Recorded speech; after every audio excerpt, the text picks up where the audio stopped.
시청자 여러분 안녕하십니까. 고영신TV 시사정당 시간입니다. 뒷 배경이 너무 허전하다는 시청자들의 말씀이 있어서 책장으로 꾸며봤는데 보시기 어떤지 모르겠습니다. 오늘은 종편과 유튜브 채널에서 종횡무진으로 활약하시는 윤영걸 매경닷컴 대표님을 모셨습니다. 저하고는 오랫동안 같이 언론 생활을 했고요. 제가 유튜브 채널을 개설했다니까 우정 출연을 해 주셨습니다. 윤 대표님. 안녕하세요. 말씀하시죠. 네. 네. 우리 고영신 TV, 우리 언론계 대선배신데, 정도 언론 창달을 해서 직접 이렇게 카메라와 마이크를 드셨습니다. 거기서 진심으로 좀 축하하는 의미에서 저도 이렇게 출석을 하게 됐습니다. 시청자 여러분, 감사합니다. 네, 고맙습니다. 이렇게 또 달려와 주시니 네. 뭐라고 감사의 말씀을 드려야 할지 모르겠습니다. 최근 문재인 대통령 하는 일들이 참 잘 되기를 바라고는 있습니다만은 하는 일마다 꼬이고 막혀서 수렁으로 이렇게 점점 빠져드는 것 아닌가 하는 느낌을 갖게 합니다. 그래서 문재인 대통령이 이런 문제들에 대해서 뭐 일을 하다 보면은 나란 일이든 가정 일이든 많은 일들이 있게 되고 그런 문제를 말하자면 정도로서 이렇게 풀어나가는 것이 바람직한데 일각에서는 무리수 어떻게 보면 좀 심하게 이야기하면 꼼수 편법을 동원하다 보니까 스스로 위기를 자초한 것이 아니냐 하는 그런 평가도 있는데요. 윤 대표님은 어떻게 보세요? 그러니까 세상 살다 보면은 뭐 난관은 항상 있게 마련이거든요. 고비도 있고 어떻게 없겠습니까? 그럼요. 저 위에 하늘에서도 그냥 편안하게 안 놔두잖아요. 항상 시련을 주면서 역경을 주면서 그 역경을 어떻게 극복하냐 이렇게 저 하늘에서 이렇게 보고 계시잖아요. 그걸 어떻게 극복하느냐에 따라서 완전히 그게 중요한 거죠. 갈림길에 서는 것이죠. 근데 지금 자동차로 말하면은 진흙탕에 빠지면은 진흙탕에서 빠졌으면은 그걸 후진 기어를 넣고 일단 빠졌다가 다시 가든지 아니면 옆길로 가든지 여러 가지 방법을 강구해야 되고 아니면 진흙탕 위에다가 나무 판자를 놓고 가든지 여러 가지 그 방법을 생각했는데 지금은 계속 진흙탕에 빠진 채로 엑셀레이터만 밟고 있어요. 그러니까 더 들어가는 거죠. 그러니까 그 왜 심장 수술하는 외과의도 왜 심장으로 가는 혈관이 막히면 뭐 그 스턴트 박는다고 해서 바이패스 하잖아 옆으로. 그런 걸 해야 되는데 항상 직진만 하니까 지금 위기는 어떻게 보면 직진의 위기다 이런 생각이 좀 듭니다. 그 중 하나가 제가 볼 때는 이미선 헌재 재판관 후보자 문제 아닌가 그런 생각이 들어요. 뭐 지난 청문회에서도 여러 가지 뭐 주식 투자 문제들이 제기가 됐었고 이에 따라서 뭐 민주당 내에서까지도 어떻게 하필이면 저런 사람들만 그렇게 골라서 뽑아왔느냐 이런 한탄의 소리까지 나왔지 않습니까? 물론 야당 측에서는 청문 보고서도 채택을 하지 않은 상황에서 여러 가지 그 부패 방지법이라든가 자본시장 위반 혐의 등으로 지금 검찰한테 고발을 하겠다 이런 으름장까지를 놓고 있는 그런 상황입니다. 그런데도 불구하고 청와대에서는 임명을 강행하겠다는 그런 기류가 강한 것 같아요. 이게 올바른 태도입니까? 그러니까 그게 직진만 하니까 그런 거죠. 나는 항상 옳다. 지금 물러나면은 내가 이제 위신이 떨어져서 더 이상 리더십을 발휘할 수 없다. 이런 뭐 소아병적인 생각인데 지금 이미선 헌법재판관 후보자가 지금 지탄을 받고 있는 그 범죄 행위, 뭐 범죄인지 아닌지 뭐 수사는 해봐야겠습니다만은 의혹을 받고 있는 그 내용이 결코 간단한 게 아닙니다. 그러니까요. 이미선 후보자 남편까지 나서서 얘기하는데 제가 뭐 이미선 후보자나 여당, 청와대가 착각이 크게 세 가지가 있어요. 하나는 주식 과다한 게 뭐가 문제냐. 또 두 번째는 손해봤다고 손해본 투자 갖고 왜 그러냐. 세 번째로는 주식 다 팔았는데 왜 지금까지도 자꾸 그러느냐. 이제는 용서해 줘야 될 거 아니냐 하는데 제가 보기엔 국민들이 화가 난 건 주식을 많다고 화가 난 게 아니에요. 주식 투자가 많다는 게 문제가 아니라 주식 투자를 내부자 거래나 편법으로 했느냐 이게 문제가 되는 거죠. 그래서 내부자 거래, 이해 충돌, 재판을 하면서 재판관을 하면서 남편은 또 OCI라는 회사에 또 변호사 일을 하면서 주식을 사고 팔았다는 거 아니에요? 그리고 그 회계법인에서 한정 의견 날 때 또 주식을 또 얼른 팔았다가 또 샀다가 팔았다 6천 몇 번을 했다는 거 아니에요? 그럼 누가 생각해도 이거는 내부자 거래나 이해 충돌 또 법관의 윤리적 의무 여기에 대해서 의심을 품을 수밖에 없는 거죠. 아니, 그리고 손해봤다고 면피? 손해봐도 범죄는 범죄죠. 그러면요. 네? 손해봤다고 하면 그러면 뭐 절도나 강도가 돈 돌려줬다고 그 절도나 강도 혐의가 없어집니까? 그래서 팔았다고 소명하는 것도 안 되고 손해봤다고 소명하는 것도 안 되고 많지 않다고 소명하는 것도 제가는 이유가 안 된다고 봅니다. 그러니까 뭐 여론조사 내용으로 봐도 리얼미터에서 조사한 걸 보면은 헌재 재판관 임명 찬성 의견이 28.8%, 반대 의견이 압도적으로 많은 54.6%입니다. 그러니까 거의 배가 반대 의견을 내고 있거든요. 그러니까 보통 사람들의 합리적이고 상식적인 판단으로 보면은 방금 윤 대표께서 말씀하신 대로 여러 가지 정황으로 봐서 저분이 다른 일도 아니고 헌법재판관으로서는 적절치 않다는 것이 그렇죠. 대체적인 사람들의 합리적인 판단이란 말이에요. 그렇죠. 그런데도 불구하고 청와대에서는 아무런 문제가 없다. 뭐가 문제냐. 이런 식으로 나오니까 지금 기가 막힌 거 아니겠습니까? 그렇죠. 장관하고 헌법재판관하고 또 다릅니다. 장관은 그래도 정치적인 요소가 다분하기 때문에 물론 도덕적으로 완벽해야 되지만 약간의 험이 있어도 장관이나 잘하면 돼. 뭐 이렇게 그러니까 직무 능력이 탁월하면은 가능한 거예요. 약간은 뭐 봐줄 수는 있는데 이거 헌법재판관은 대통령 탄압부터 중요한 재판의 가장 윗선에서 중요한 역할을 국가 나라의 저울 역할을 하는 건데 만약 이런 분들이 헌법재판관이 되면은 주식에 대해서 헌법재판관 제대로 할 수 있겠습니까? 그러니까요. 주식 내부자 거래, 주가 조작 이런 거 제대로 판단할 수 있겠어요? 그래서 저는 이거는 옛날에 청와대 대변인 김의겸 대변인을 미꾸라지라고 본다면은 이민선 헌법재판관 후보자는 저는 여우에다가 너구리를 합친 거다. 아, 그렇습니까? 그래서 이게 저는 신문에서 증권 기자, 증권 데스크를 해서 알아요. 자본시장에 가장 위험한 게 이게 내부자 거래, 주가 조작입니다. 아니 그 남편은 판사 하실 때도 이게 주식 거래를 했던데 그럼 그분은 판사 하실 때는 판사하는 일은 뒷전을 하고 주식 투자만 매 시간 하고 있었나요? 그러니까 문제가 있고 또 주식도 대형 우량주를 사서 장기간 묶어두고 배당 많이 받고 뭐 이런 사람들이야 국가적으로 그건 뭐 그렇죠. 나무랄 게 없죠. 하지만 이렇게 코스닥에 있는 구석에 있는 주식 살아서 초단기 매매했다는 건 누가 봐도 저는 이 지탄을 면할 수 없다. 여기에 대해서 뭐 청와대나 일부 여당, 야당 의원들이 뭐 어렸을 때 입시전적으로 커왔고 지방대에 나오고 여성 40대 여성으로서 흠결이 없다 이렇게 얘기하는데 그거는 그 출신하고 이 도덕적인 거는 따로 봐야 된다고 봅니다. 당연하죠.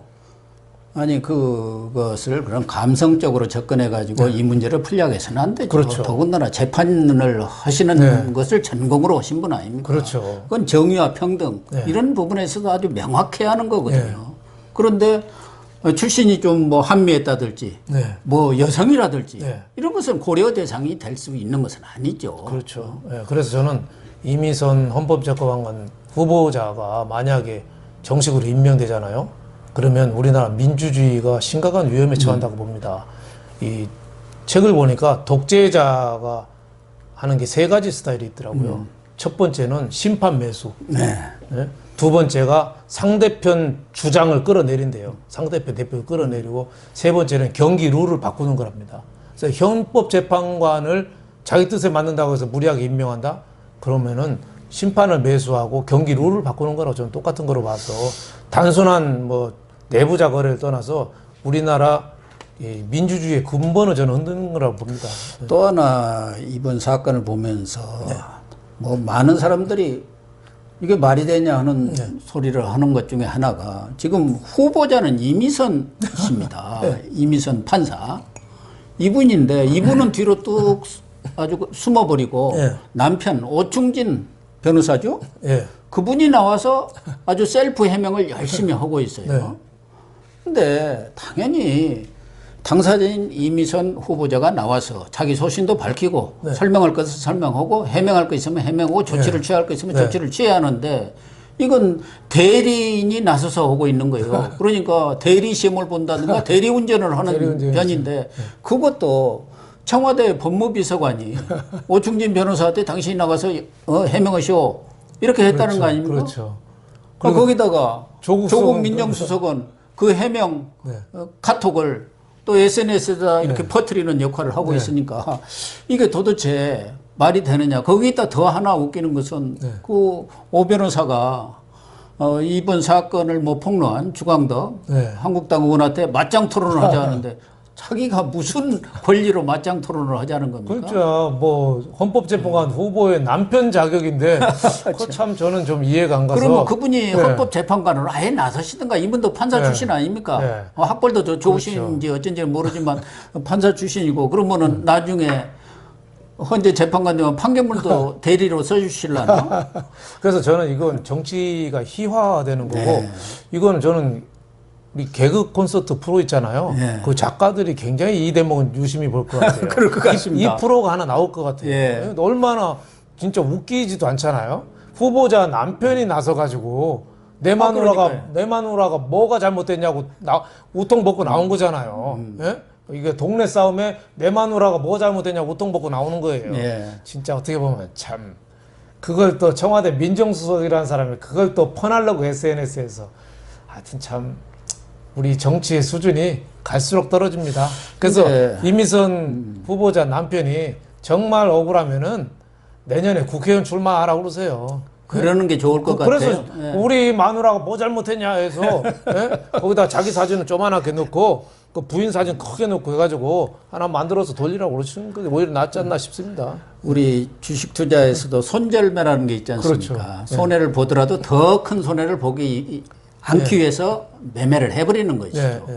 지금 이미선 후보자에 대해서 청와대가 저렇게 방어에 나서는데 이거야말로 손절매를 해야 하지 않나 그런 생각이 들어요. 과거 그렇죠. 박근혜 대통령 시절에도 우병우 한 사람 지키기 위해서 결과적으로 어떻게 됐습니까? 정권이 패망의 길로 가버린 거예요.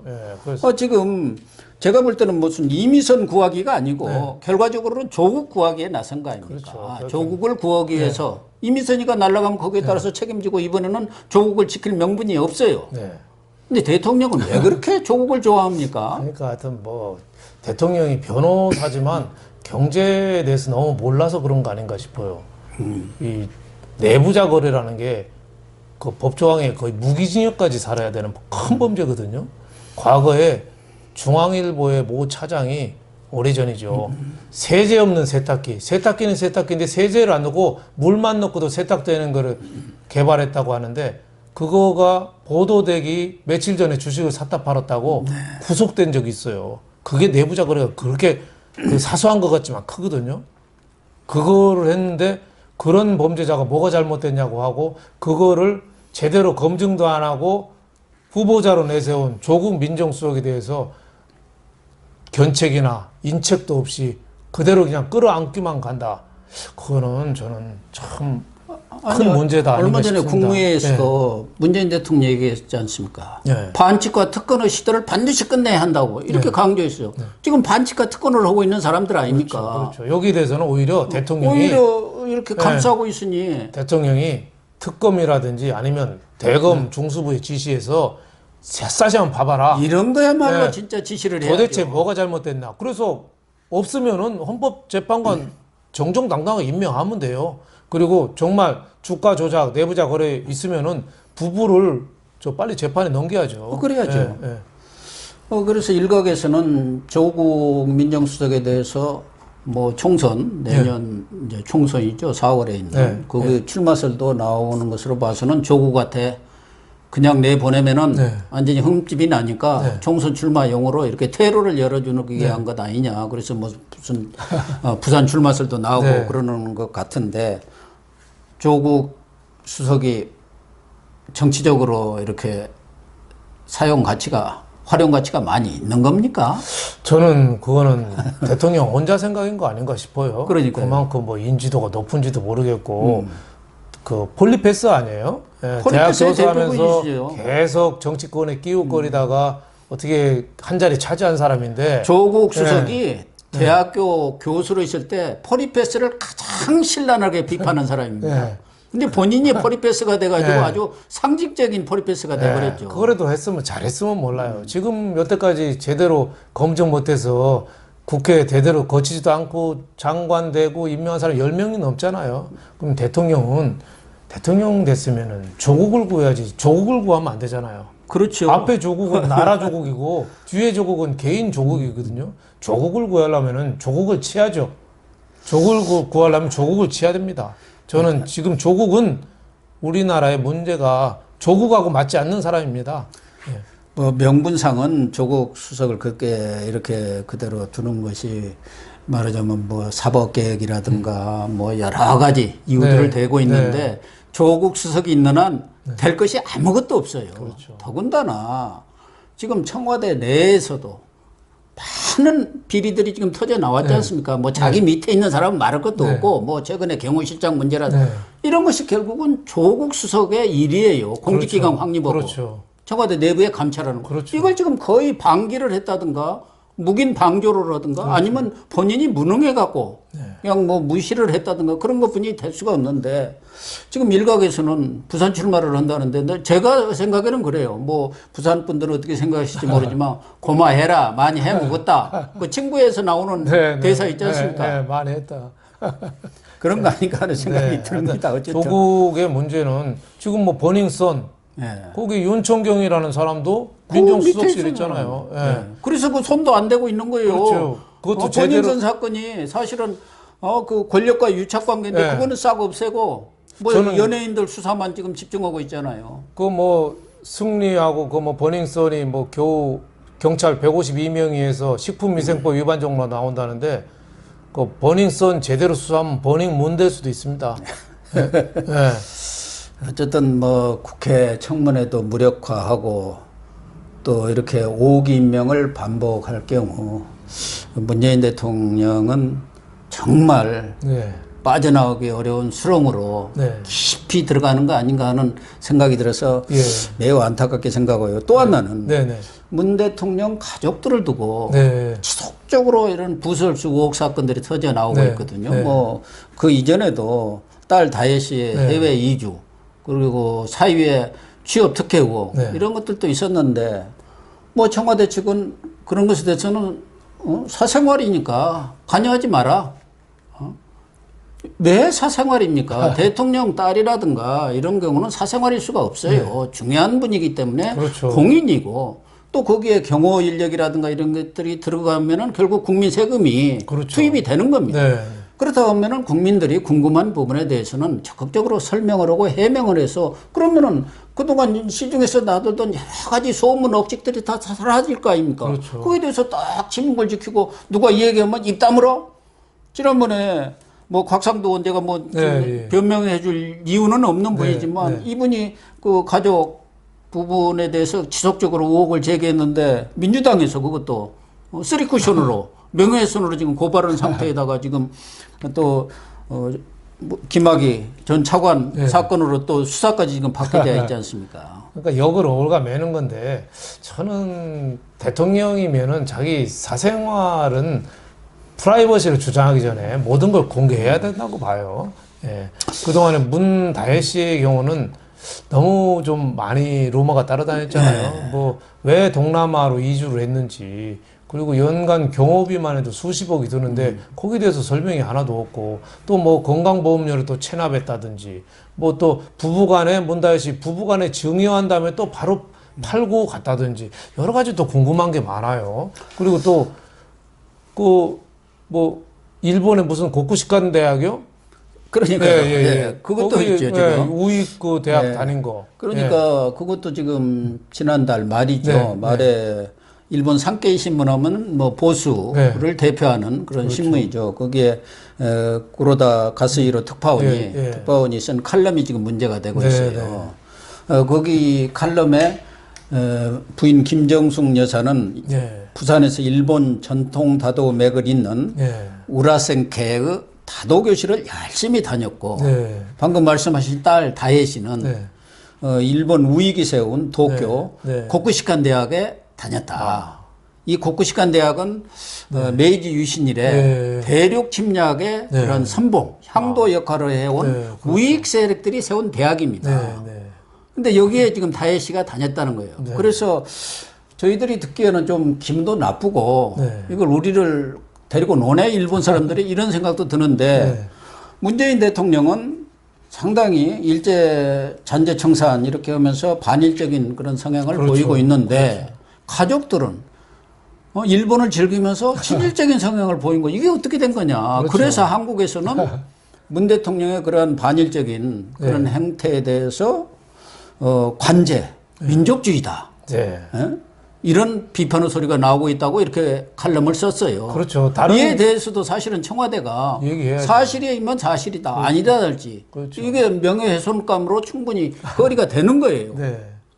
아니, 다혜 씨가 고쿠시칸 대학 안 다녔으면 안 다녔고 다니기는 다녔는데 뭐 가 보니까 커리큘럼이라든가 이런 것들이 맞지 않아서 그만두었다든지 뭔 해명이 있어야 할 거 아닙니까? 그건 아무 말도 안 하는 건 국민을 무시하는 거죠. 지금 계속 논란이 벌어지고 네, 있고 그렇죠. 시중에서도 여러 얘기들이 지금 나오고 있잖아요. 그러니까 거기에 대해서는 분명히 좀 설명을 좀 해야 되고 왜 이게 관심을 끄느냐.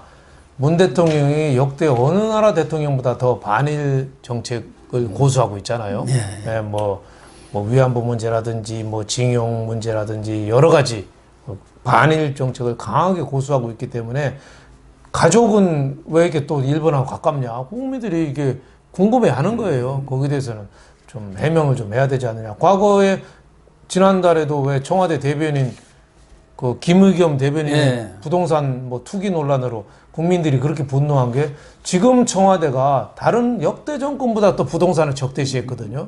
근데 그걸 발표하고 부동산은 끝났다고 얘기하는 사람들이 또 팔뚝 걷어붙이고 나서 부동산 투기했다고 해서 국민들이 더 분노하는 거거든요. 그러니까 홍보가 네. 기가 막혀오고 네. 국민들은 다 개탄을 한 거 아닙니까? 네, 그래서 이 대통령이 언론하고 좀 더 친해져야 되고 언론에다 이런 건 사생활에도 좀 밝혀야 된다 이런 생각이 됩니다. 뉴욕타임즈가 트럼프 대통령에 대해서 이런 평을 한 게 기억이 납니다. 트럼프 대통령은 저 닉슨 이래에 가장 언론하고 적대적이면서 가장 언론에 친화적이다. 뭐 이런 표현을 했다고 그래요. 그 트럼프 대통령이 언론하고 막 싸우지만 또 직접 기자한테 전화 걸어서 설명도 하고 이게 소통하는 모습을 이번에 미국 대통령 방문했을 때도 직접 기자들하고 얘기하고 뭐 트럼프 이러잖아요. 대통령은 헬리콥터에서 내리든 백악관에서 걸어가든 기자들이 물으면 거기에 대해서 증문즉답을 하고 경우에 따라서는 텔레비에 다 나와서 이 얘기를 하잖아요. 우리 대통령은 지금 연두 기자회견하고 뭐 한 적이 없어요. 그게 몇 차례나 했습니다. 하더라도 다 쇼죠. 네, 다 쇼. 정해놓고 짜고 치는 고스톱이고. 뭐 무대 바꾸고 쇼하고 그리고 또 지난주에 그 원로 경제인 원로들 경제 청와대 할 원로들 때도 시작할 때 인사말 하는 것만 보여주고 기자들 다 쫓아냈어요. 그리고 나서 청와대에서 정리해서 나왔던 얘기를 발표해요. 근데 그 뒤에는 청와대에서 좀 불편한 얘기는 다 뺐어요. 그러니까 소독주조 성명론 비판했는데 그 얘기는 답은 없고 세계에서 족보가 있는 얘기다, 이론이다. 이 동문서답을 했지 않습니까? 그러니까 거기 참석하신 원로들은 기분이 나쁘죠. 우리들을 데려다 놓고 무슨 핫바지로 하나, 바지저고리로 하나 그러지 않았겠습니까? 어쨌든 뭐 그 문제는 그렇다 하더라도 지금 가장 문재인 대통령이 그동안 믿었던 사람이 김정은 아니었겠습니까? 네, 그렇죠. 근데 김정은 북한 국무위원장 이번에 재선이 됐나요? 아주 뒤통수를 치고 나왔어요. 네. 완전히 공든탑이 무너진다는 소리가 지금 나오고 생겼는데 그렇죠. 지난번 며칠 전이죠. 최고인민회의에서 연설을 했는데 오지랖 넓은 중재자, 촉진자 행세하지 말고 민족 이익 옹호하는 당사자 되라. 어떻게 보면 우리 대통령한테 마치 지시를 하는 것처럼. 그렇죠. 그것도 막말, 협박까지 한 거 아니겠습니까? 하여튼 미국 가서 노딜 아무것도 못 얻어왔잖아요. 미국은 지금 비핵화 하기 전에는 경제 제재 해제 안 한다고 몇 번 얘기했는데 거기서 개성공단 뭐 금강산 얘기다 본전 못 찾고 그냥 무기 구매 얘기만 하고 온 거 아니에요. 근데 들어오자마자 김정은이가 오지랖 넓게 중재자 행사하지 말라. 그건 우리 편 들어라니죠. 북한은 우리 편 그렇죠. 들어서 네. 빨리 작년에 정상회담 때 약속한 거 경제 협력 빨리 내놔. 빨리 내놔 이거예요. 예. 그러니까 어떻게 보면은 마키아벨리 군주론에 나왔던 책이 생각나요. 이 국가 간의 갈등이 있을 때 제일 위험한 거는 중간에 서서 양쪽 눈치 보는 거다. 네. 중간에 있는 사람은 그렇죠. 미래가 없다. 그렇죠. 그런 얘기 아닙니까? 한쪽 편에 확실히 서서 해야지 나중에도 인정을 받는데 중간에 선 사람은 나중에 그 분쟁이 끝나더라도 이긴 사람한테도 보복을 받고 진 쪽에서도 보복을 받아서 그 나라는 유지할 수가 없다는데 지금 뭐 과거에는 중간자도 이름 많이 바꿨어요. 과거에는 균형자. 노무현 때는 중간자라고 그랬을 거예요. 균형자. 예. 그 다음에 운전자. 지금 중재자. 지금 저 촉진자. 자자가 들어가는 네. 공자, 명자, 순자 뭐 이렇게 네. 돌아가는 것 같네요. 말이 진실되지 못할수록 그 비슷한 말을 자꾸 돌려서 하는 근데 거거든요. 이제 지금 네. 가장 중요한 것은 트럼프는 뭐 네. 미의회도 마찬가지입니다만은 중간자, 중재자 이런 소리 하지 말고 네. 덜덜 우리 속된 말로 하면 덜덜 하지 말고 네. 말하자면 한미 동맹에 분명히 서라는 거고. 그렇죠. 지금 이번에 김정은은 네. 외세 앞잡이 그런 거 하지 말고 네. 민족끼리 그렇죠. 거기에 분명히 서라. 네. 어느 쪽이냐 지금 선택을 요구하고 있습니다. 네, 그렇죠. 문재인 대통령 어떤 선택을 해야 하나요? 지금도 우물쭈물하고 있지 않나요? 그러니까 이번에 그 트럼프 대통령 갔다 와서 미국 발표하고 우리 발표하고 다르잖아요. 그러니까요. 예. 트럼프 백악관은 북한 FFVD에서 얘기했다 이렇게 얘기했거든요. 북한이 최종적이고 검증 가능하고 불가역적인 FFVD를 얘기했다 이렇게 했는데 우리 지금 청와대는 한반도 비핵화라고 한반도 비핵화, 예, 북한 비핵화하고 한반도 비핵화는 글자는 하나지만 엄청난 차이가 있거든요. 천양이차죠. 예. 한반도 비핵화라는 것은 북한도 비핵화하지만 이 남한도 비핵화하는 네. 것이고 그 남한 비핵화라는 것은 미국의 전략자산, 해구산을 철폐한다. 그 얘기 아닙니까? 그렇죠. 그것이 바로 북한이 주장하는 거고 그것을 지금 우리가 한반도 비핵화로 대변하고 있는 거예요. 그렇죠. 그러니까 수석 대변이라는 얘기 듣죠. 그러니까 이제 신뢰감을 미국에서 떨어졌는데 지금 말하는 북한이 말하는 또 민족하고 또 우리가 생각하는 민족하고 또 다르잖아요. 네. 북한 김정은이가 말한 민족은 자기 백두혈통 중심으로 한 혈통이니까 뭉치자는 거 아니에요? 문 대통령이 너무 눈치만 보고 왔다 갔다 하다가 양쪽에서 다 신뢰를 그런 잊어버리는. 셈이 됐어요. 예. 그래서 공자가 왜 그런 얘기 했잖아요. 경제하고 국방, 먹고 사는 문제하고 나라 지키는 거하고 둘 중에 하나가 충돌됐을 때 뭐부터 포기해야 되느냐. 국방부터 포기해야 된다고 그랬거든요. 그만큼 먹고 사는 게 중요하다고 그렇죠. 했어요. 근데 국방하고 경제보다 더 중요한 게 뭐냐? 신뢰라고 신뢰죠. 그래서 신뢰. 예. 그래서 무신분립이라는 그렇죠. 얘기가 나온 거 신뢰가 아닙니까? 없으면 나라가 망한다고 그랬는데 우리 문재인 대통령이 지금 거의 뭐 2년 가까이 했습니다만 가장 큰 게 국내외로부터 신뢰를 잃은 거. 그게 저는 가장 아픈 대목 아닌가 싶습니다. 근데 이제 지금 문재인 네. 정부 측은 우리 모든 언론이라든가 전문가들도 네. 이번 한미 정상회담이 실패했다, 빈손이다, 노딜이다 이렇게 얘기했는데 결과가 성과적이었다, 또 아주 성공적이었다 네. 이렇게 얘기를 하면서 지금 북한과 남북 정상회담을 추진하겠다 그런 입장 아니겠습니까? 네, 네. 그 전에 그래서 특사도 보내보겠다 그런 얘기인데 지금 제가 볼 때는 트럼프는 김정은한테 가서 빅딜 네. 이거 아니면 아무것도 안 된다는 걸 설득해 달라는 얘기고 그렇죠. 김정은 얘기는 지금 뻔한 거 아니겠습니까? 최고인민회의 연설이라든가 그 이전에 뭐 정치구회의인가에서 나온 그 내용으로 보면은 가짜 비핵화 사실 가짜 비핵화거든요. 그렇죠. 진심이 다 드러난 거예요. 그렇죠. 이걸 미국한테 설득해갖고 제재 완화를 풀어달라. 네. 그런데 남북 정상회담을 하든 뭘 특사를 가든 빈손으로 가갖고 뭘 얻은 무슨 합의가 있겠습니까? 그렇죠. 결국은 우리로서 무슨 분명한 카드를 갖고 간다든가 선물 보따리를 갖고 가야 하는데 지금 아무것도 없잖아요. 그렇죠. 그게 뭐 되겠습니까? 예, 지금은 특사 보낼 때가 아니고 밀사를 보낼 때죠. 예, 왜냐하면 특사를 보낸다는 건 공식적으로 가서 또 제대로 역할을 못하고 나면 우리 국격이 떨어집니다. 예, 그럼요. 미국이나 우방이 볼 때는 저 참 북한도 세계적으로 참 예, 말자들이지만 저 남쪽도 별 차이가 없다. 자칫하면 이런 생각이 들어서 제일 중요한 건 우리 나름대로의 통일 방안, 비핵화 방안, 구체적인 방안을 갖고 우선 마련한 다음에 그 다음에 북한을 뭐 밀사를 되든지 뭐서 만나서 어느 정도 대화의 문을 넓혀가야지 급하다고 반을 허리에다 매서 쓸 수가 없잖아요. 네. 그래서 지금은 오히려 시간을 두고 뭔가 우리가 우리 스스로의 전략을 마련할 때 아닌가. 허둥지둥한다고 저는 오히려 나라 체면만 깎아먹고 특사로 가서 아마 밥도 제대로 못 얻어먹고 네. 그럴 또 가능성이 혼밥 먹으러 가나. 시청자 여러분, 오늘 윤영걸 대표님 나오셔서 여러 가지로 좋은 말씀이 있었습니다. 저희 유튜브 방송에 아직은 새가 약해서 청와대 또 관련 당국자들이 저희 이야기를 들을지는 모르겠습니다만은 정말 문재인 대통령 집권 2년도 안 돼서 내우 외환에 처해 있는 것 같습니다. 저는 문재인 대통령한테 한 말씀 드리고 싶습니다. 문재인 대통령이 취임사에서 잘못된 것은 잘못된 대로 인정을 하겠다. 이렇게 얘기를 했습니다. 잘못되어 가는 것을 인정하지 않고 그것을 오기와 내지는 여러 가지 변명으로 이렇게 호도하려 해서는 더욱 어려워진다는 사실을 명심해 주시기 바랍니다. 오늘 방송 마치도록 하겠습니다. 감사합니다.